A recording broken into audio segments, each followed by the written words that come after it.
Welcome back மக்கள். எல்லோரும் எப்படி இருக்கீங்க? சரியான வெயில். ஈது முடிஞ்சு மறுநாள் இந்த வீடியோ எடுக்கிறேன். சார் வண்டி கேவலமாக இருக்குது. வண்டி நம்ம சர்வீஸ் பண்ண போகிறோம். வெயிட் பண்ணுங்கள். மைக்கு போடலை. மைக்கு போட்டு நான் உங்களை கண்டினியூ பண்ணுறேன். மக்களே, வண்டியை சர்வீஸ் பண்ண போகிறோம். 5000 கிலோமீட்டருக்கு மேலே ஓடிருச்சு கிட்டத்தட்ட. ஸோ சர்வீஸ் பண்ண டைமும் கொடுத்துறாங்க. சார்கிட்ட பர்மிஷனும் வாங்கிட்டேன். போயிட்டு சர்வீஸ் பண்ணிட்டு வந்துடுவோம். சரியான வெயில். இது நான் விளாக் ஷூட் பண்ணுற டேட்டு வந்துட்டு 28 நினைக்கிறேன். ஐ திங்க் இந்தியாவில் வந்து பக்ரீத் செலிப்ரேஷன் போயிட்டுருக்கோம். எல்லாருக்கும் ஹாப்பி ஈதுல் அதா, பக்ரீத் நல்வாழ்த்துக்கள். வெயிட் பண்ணுங்கள். அண்ணன்கிட்ட வந்துட்டு பத்தாக்கா அதாவது கார்டு கேட்டிருக்கேன்.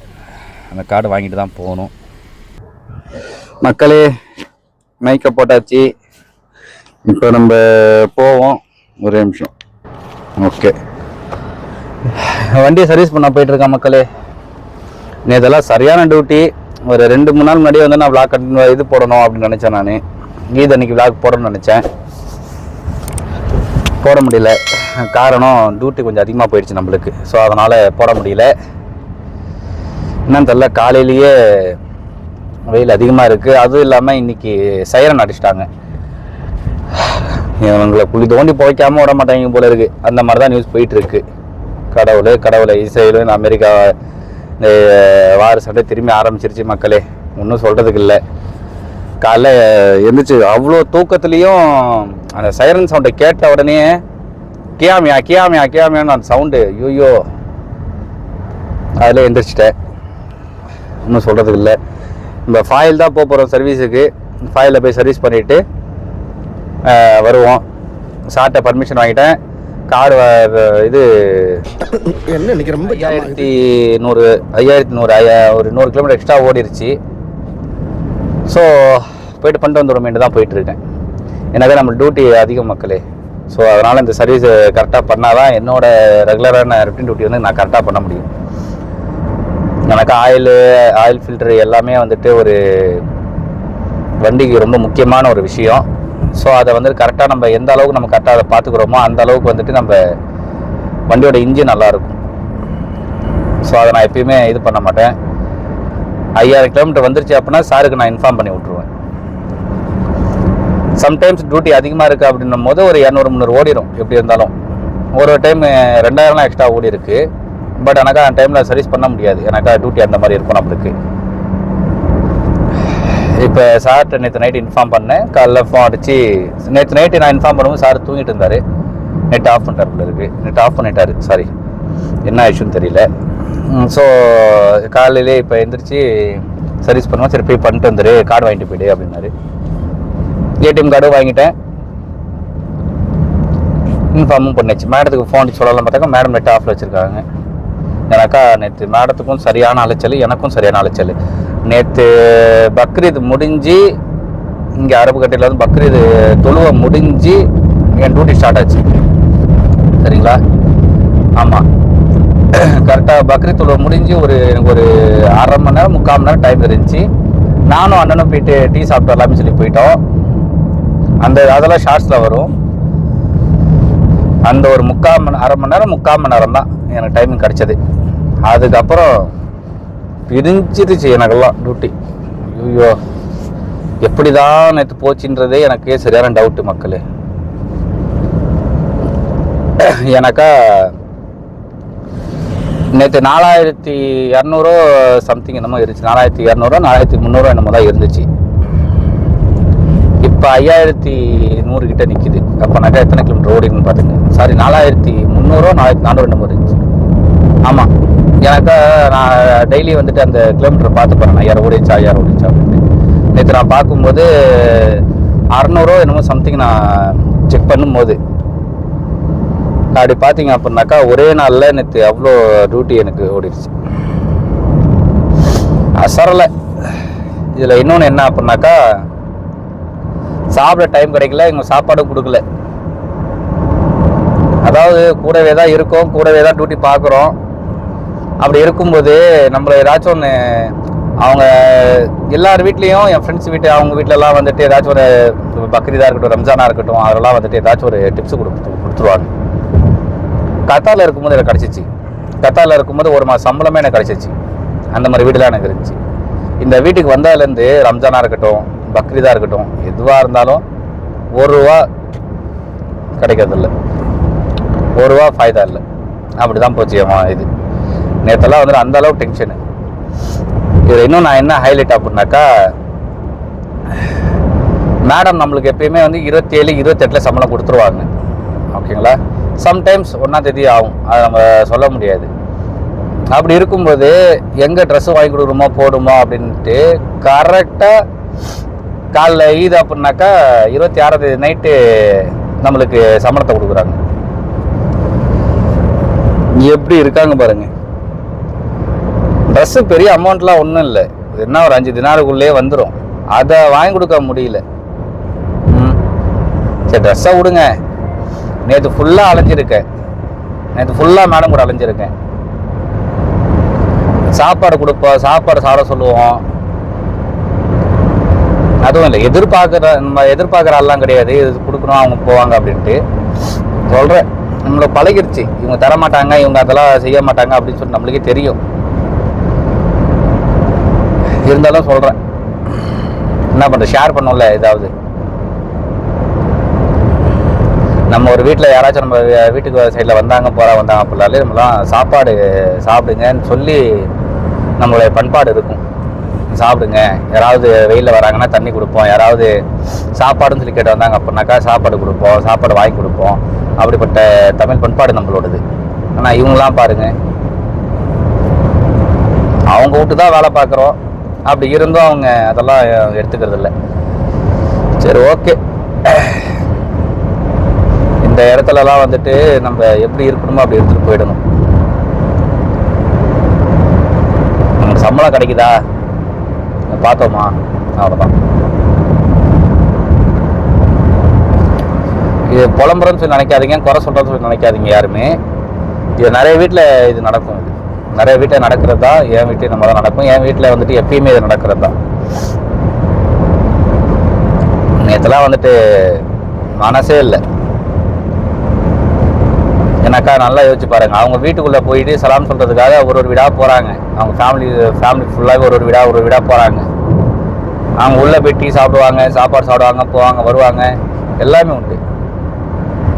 நம்மளுக்கு ஒரு தினார் கொடுத்து ₹1 கொடுத்து போய் சாப்பிடுப்பா, நீ சாப்பிட்டு வந்துருப்பா அப்படின்னு சொல்கிறதுக்கு வாயில் வரல அவங்களுக்கு. எப்படிப்பட்ட மனுஷங்க பாருங்கள் இவங்கெல்லாம். அப்படி இருக்குது மரம். அது சின்ன வயசுலேருந்தே வந்து அந்த மாதிரி பழகி விட்டுருக்கணும்.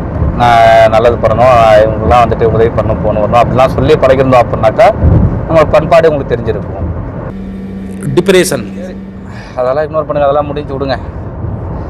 அப்புறம் உங்கள் ஊரில் பக்ரீது போயிட்டுருக்கு, செலிப்ரேஷன்லாம் எப்படி போயிட்டுருக்கு உங்களுக்குன்றதை கமெண்ட்டில் தெரிவிங்க. இந்த வீடியோ நான் எப்போ அப்லோட் பண்ணுவோம் தெரியாது. பக்ரீது இன்றைக்கி வந்துட்டு இந்தியாவில் பக்ரீது நடந்துகிட்ருக்கு. ஸோ இன்னும் 2 நாள் ஆகலாம், 3 நாள் ஆகலாம் இந்த வீடியோ நான் அப்லோட் பண்ணுறதுக்கு. உங்களுக்கு எப்படி போச்சு அப்படின்றத வந்துட்டு, பக்ரீத் எப்படி போச்சு அப்படின்றத நீங்கள் கமெண்ட்டில் தெரிவிங்க. இந்த பக்ரீது டைமத்தில் மட்டும், பக்ரீது ரம்ஜான் நேரத்தில் மட்டும் எல்லா ஃப்ரெண்ட்ஸும் வீட்டுக்கு வந்துடுவாங்க. இப்போ இல்லை, இப்போ நான் சொல்லலை, பிஃபோர் மேரேஜில் சொல்கிறேன் நான். எல்லா வீட்டுக்கும் போயிடுவோம், தீபாவளி பொங்கல்லாம் அவங்க வீட்டுக்கு போயிடுவோம். பிரியாணிக்கு அடிச்சுப்பாங்க பாருங்கள், யோ அந்த மாதிரி ஃப்ரெண்ட்ஸ் நம்மள்ட்ட இருந்தாங்க. இப்போல்லாம் இந்த ஆஃப்டர் மேரேஜுக்கு அப்புறம் லைஃபே டோட்டலாக மாறிடுச்சு. யார் கூடயும் பேசுறதில்ல, போகிறதில்ல, டச்சு கிடையாது இப்போ யார்ட்டையுமே அந்த அளவுக்கு. இப்போதைக்கு ஒரு 2-3 பேர்கிட்ட மட்டும் தான் வந்துட்டு டச் இருக்குது. பட் ஆனால் ஃபோனில் தான் பேசுவேன், எப்பயாச்சும் பேசுவேன், அப்படி தான் இருக்குது. அதில் ஒருத்தன் வந்துட்டு இங்கே இருக்கிறான், குவைத்தில் இருக்கிறான், நம்ம ஊரில் ஒருத்தன் இருக்கிறான். இன்னொன்று இதில் என்ன ஒரு விஷயம் அப்படின்னாக்கா, எனக்கு தெரிஞ்சு நம்ம ஃப்ரெண்ட்ஸ் சர்க்கிள்லேயே வந்துட்டு க்ளோஸாக இருப்போம். அவன் தான் நம்ம ஃப்ரெண்டு அப்படின்னு சொன்னப்போம், அவனா கடைசியில் அவன் தான் வந்துட்டு நம்மளுக்கு துரோகியாக இருப்பானு. அவன் தான் நம்மளுக்கு பின்னாடி முதல்ல குத்துறவனுங்க இருப்பானுங்க. ஆனாக்கா நம்ம ஒருத்தனை இக்னோர் பண்ணுவோம் பார்த்தீங்களா. இப்போ அவனோட என் ஃப்ரெண்டோட ஃப்ரெண்டாக இருப்பானுங்க, அவன் வந்து நம்மளை பழகுவான், நம்ம அந்த அளவுக்கு நம்ம டச் வச்சுக்க மாட்டோம்.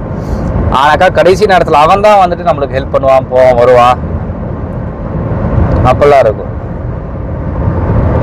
அந்த லைஃப் போயிடுச்சு, அவ்வளோதான். என்ஜாய் பண்ணியாச்சு, முடிஞ்சு. மூவ் ஆன் போயிட்டே இருக்கணும். அந்த மாதிரி ஃப்ரெண்ட்ஸ் எல்லாம் வந்துட்டு உண்மையான ஃப்ரெண்ட்ஸை சம்பாதிங்க எப்பயுமே. ஃப்ரெண்ட்ஸ்னாலும் உண்மையாக தான் இருப்பாங்க, தப்பாக ஒன்றும் சொல்ல. இருந்தாலும் பின்னாடி பேசுகிற ஃப்ரெண்ட்ஸ்லாம் வச்சுக்காதீங்க. ஜாலியாக இருங்க, லைஃப்பை என்ஜாய் பண்ணுங்க. ஒரு ஏஜுக்கு அப்புறம் சம்பாதிச்சு ஒரு அமௌண்ட்டை நம்ம க்ரோ பண்ணணும் அப்படின்னு சொல்லி நினைங்க. எனக்கா இப்போ இருக்கிற சுச்சுவேஷனில் நம்மளுக்கு எப்பயுமே காசு தான் நம்மளுக்கு துணை வரும். ஃப்ரெண்ட்ஸு துணை வர மாட்டாங்க, யாரும் துணை வர மாட்டாங்க. சரிங்களா? அதனால் கொஞ்சம் மணியை கெயின் பண்ண ஆரம்பிங்க. நான் படிச்சிருக்கலாம், நானும் படிச்சிருந்தேன் அப்படின்னாக்கா அது வேறு மாதிரி லைஃப் போயிருக்கும். படிக்கலை. இப்போ படிச்சிருந்தா என்ன சம்பாதம் வாங்கியிருப்போனா அதை விட இப்போ நான் இதில் வாங்குகிறேன். எனக்கு அதெல்லாம் பிரச்சனை கிடையாது. அதை விட சம்பாதிக்கிறேன், அதில் எனக்கு பிரச்சனை கிடையாது. சொல்கிறேன். இருந்தாலும் பார்த்தீங்களா, பேசிட்டு இதில் வந்து ஏறிட்டேன். நம்ம அடுத்த இதில் ஏறணும், அதுதான் ஷார்ட் ரூட்டு. ஜாப் கார்டு போட்டாச்சு. ஓகே, ஜாப் கார்டு போட்டாச்சு, வாங்கியாச்சு. கொண்டு போய் கீழே சர்வீஸ் பண்ண சொல்லியிருக்காங்க, கூட சொல்லியிருக்காங்க. சரி, போயிட்டுருக்கோம். வாங்க போவோம். எந்த வண்டியும் இல்லையா, நம்ம தான். நான் சொன்னேன் இல்லையா, கொஞ்சம் சீக்கிரம் முடிஞ்சிடும். வண்டி லுக்கை கண்ணாடியில் பார்க்கும்போது சரி போயிட்டு வண்டியை சர்வீஸ் பண்ணி முடிச்சுட்டு ஒரு 1.5 மணி நேரம் 1.5 மணி நேரம் ஆகும். ஸோ பிரச்சனை இல்லை. ஏசியில் உள்ளே உட்காந்து போய் முதல்ல போய் டீயை குடிப்போம் இங்கே விட்டுட்டு. சரிங்களா? இதுதான் வந்து டவுன் ஸ்டேரில் போயிட்டு வண்டியை பார்க் பண்ணணும். வெயிட் பண்ணுங்க. திறந்துருச்சா? அவ்வளோதான். நம்மளா விஐபி இப்பெல்லாம் கிடையாது. நிற்கிறாங்க பார்த்தீங்களா, சர்வீஸ் விட்டாச்சு. நம்ம வெயிட் பண்ண சொல்லியிருக்காங்க. பார்ப்போம். ஒரு 1 மணி நேரம் 1.5 மணி நேரம் ஆகும். பிரச்சனை இல்லை. இப்போ இது மேலே போனோம் அப்படின்னாக்கா உள்ளே அங்கே ஓடிடலாம். இப்போ நம்ம டீ கடை இங்கே வெளியே எங்கே வச்சுருக்கான்னு பார்ப்போம். ஆக்சுவலி இந்த சைடு ஃபுல்லாகவே கேரேஜ் தான். பார்த்தீங்கன்னா ஃபுல்லாகவே கேரேஜ். இது சைடு ஃபுல்லாகவே. சரி, டீ கடையை தேடுவோம். நம்மளுக்கு என்ன இருக்குது, வெயிட் பண்ணுங்க. வர மக்களே, சரியான வெயில் அடிக்குது உள்ள வெளியே. ஸ்டிக்கர்லாம் பயங்கரமாக இருக்குது. 2 hours later. மக்களே, வண்டி சர்வீஸ் முடிஞ்சு. வண்டி நீட்டாக வாஷ் பண்ணி ஆயில் சர்வீஸ்லாம் மாற்றி முடிஞ்சு. பில்லும் கொடுத்துட்டாங்க. எவ்வளோ ஆயிருக்கு அப்படின்னா 17 கேடி ஆகிருக்கு இதுக்கு பேக்கேஜில். அவ்வளோதான். இன்னும் வண்டி சர்வீஸ்லாம் நிறைய இருக்குது. பட் அதான் சார் ஷோரூமில் விட்டானாக்கா காது காலி பண்ணிடுவாங்க அப்படின்னு சொல்லிட்டு ஆயில் சர்வீஸ் மட்டும் இதில் ஷோரூமில் பண்ணிக்கிறது. Okay done. இப்போ நம்ம வீட்டுக்கு போவோம். வீட்டுக்கு போயிட்டு கொஞ்சம் நிறைய வேலை இருக்குது. நெயில் கட் பண்ணணும், ஃப்ரெஷ்ஷப் ஆகணும். இன்னைக்கு தலைக்கு என்ன வைக்கலான் இருக்கிறேன்.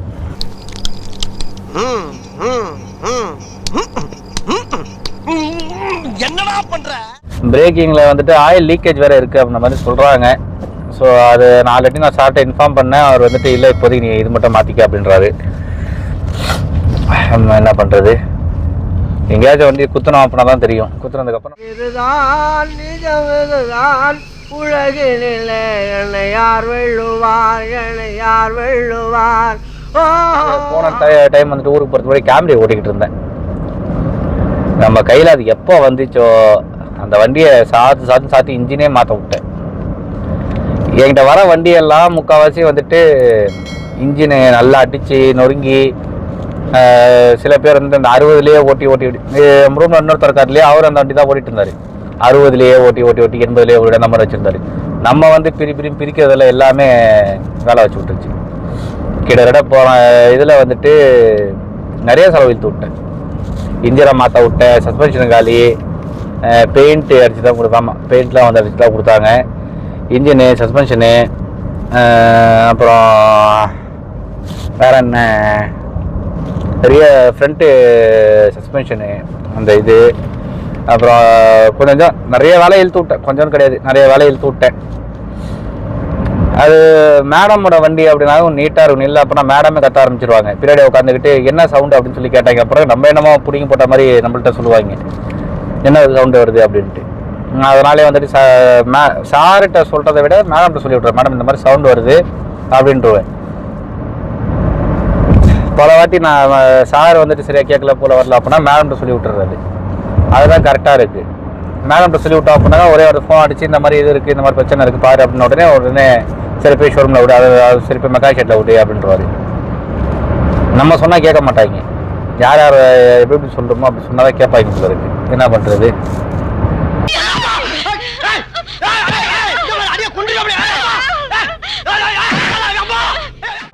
இப்போ இந்த வண்டியில் வந்துட்டு இப்போ இன்னும் பிரேக் லீக்கேஜ் இருக்குது. ஸோ 4 வீலும் வந்துட்டு இதுதான் டிஸ்க்கு தான், பேக்கில் டிஸ்க்கு தான் நினைக்கிறேன். ஆக்சுவலி அதுவே எனக்கு மறந்து போச்சு, டிஸ்க்கு தான் நினைக்கிறேன். ஸோ அதில் ஏதோ ஆயில் சிலிண்டர் லீக் ஆகிட்டு இருக்கு அப்படின்ற மாதிரி சொன்னாங்க. அது சரியாக தெரியல. அது எப்போ மாற்றினாலும் அதான் சொல்லணே, சின்னதாக ஒரு பிரச்சனை வரும்போதே வந்து அது சால்வ் பண்ணலாம் அப்படிலாம் கிடையாது.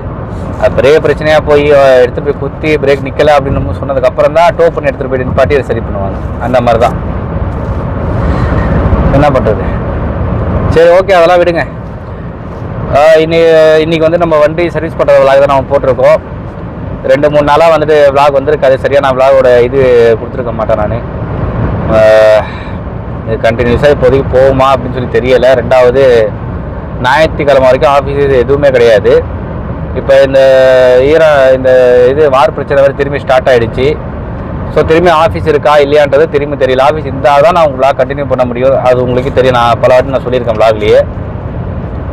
பார்ப்போம் எப்படி இருக்குன்ட்டு. இல்லை அப்படின்னா ஷார்ட்ஸில் தான் வந்து நான் மூவ் பண்ணுற மாதிரி இருக்கும். சரிங்களா? ஷார்ட்ஸே வருமானு சொல்லி தெரியல. முடிஞ்ச அளவுக்கு நான் ஷார்ட்ஸ் எப்படி இருந்தாலும் அப்லோட் பண்ணிடுவேன் டெய்லி. வீடியோ டியூட்டி இருந்துச்சு அப்படின்னாக்கா வீடியோ நான் அப்லோட் பண்ணுறேன். சரிங்களா? இருந்துச்சு அப்படின்னாக்கா நான் அப்லோட் பண்ணுறேன். நீங்கள் பிடிச்சிருந்தா மறக்காமல் லைக் பண்ணுங்கள், ஷேர் பண்ணுங்கள், சப்ஸ்கிரைப் பண்ண சொல்லுங்கள். உங்கள் ஃப்ரெண்ட்ஸுக்கெல்லாம் ஷேர் பண்ணுங்கள். சரிங்களா?